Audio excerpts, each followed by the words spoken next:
Now that we've covered what zoning is, let's talk about the different types of zoning in Phoenix. Did you know that the city of Phoenix has dozens of unique zoning districts?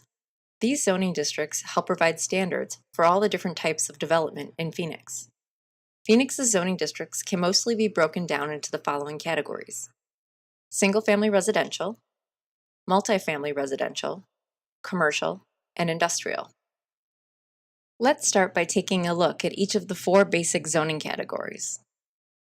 The single-family residential zoning districts are the most prominent type of zoning in Phoenix. The Phoenix zoning ordinance has close to a dozen zoning districts for single-family residential. All of the districts are structured to allow one residential unit on an individual lot. Chances are, if you are living in a house in Phoenix, your property is zoned as one of these single-family districts. The distinguishing feature of each of the districts is the size of the lot required for the dwelling unit, or the maximum number of dwelling units allowed per acre. For example, the R110 single-family residence district permits a maximum of 3 dwelling units per acre when using the conventional development option, while the R16 single-family residence district permits a maximum of 5 dwelling units per acre using the same option.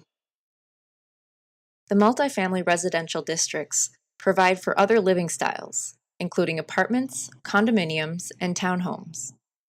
The number of dwelling units allowed, or density, along with building height, are the distinguishing standards between each of the districts.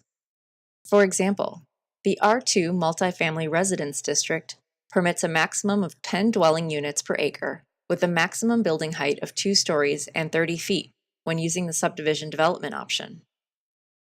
Under the same development option, the R5 multifamily residence district allows 43.5 dwelling units per acre and up to 4 stories and 48 feet in building height when meeting certain conditions. The commercial zoning districts house the bulk of the office, retail, and service-related uses found in Phoenix. The primary difference between each of these districts is the types of uses allowed. For example, the C1 district allows for everything from grocery stores to coffee shops, but does not allow for automobile rental and leasing. Automobile rental and leasing is only permitted in the C3 district.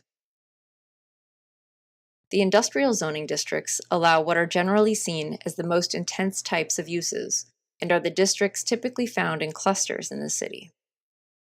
Uses permitted in the industrial districts include manufacturing and outdoor storage. Over the years, the City of Phoenix has created a variety of zoning overlays and new zoning codes that, in some cases, provide another layer of standards on top of the traditional zoning districts. They could also provide an entirely new type of zoning for a specific part of the city. Let's take a look at 2 examples. Chapter 8 of the Phoenix Zoning Ordinance is dedicated entirely to historic preservation and establishes the Historic Preservation Overlay. The goal of this zoning overlay is to protect properties that have been identified as historically and culturally significant. Properties zoned with the Historic Preservation Overlay are required to meet certain standards and receive approval from the Historic Preservation Office when proposing any significant changes to the property.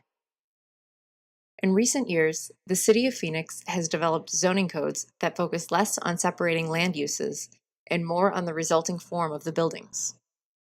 Codes that use this approach are called form-based codes and are typically found in areas where cities want to create an urban and walkable environment.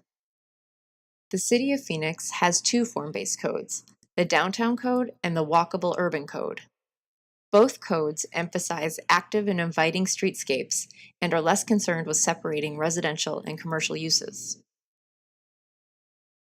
Thank you so much for watching. Want to learn more about zoning? Please visit our website at phoenix.gov/PDD. This video is brought to you through a partnership with the Arizona Community Foundation.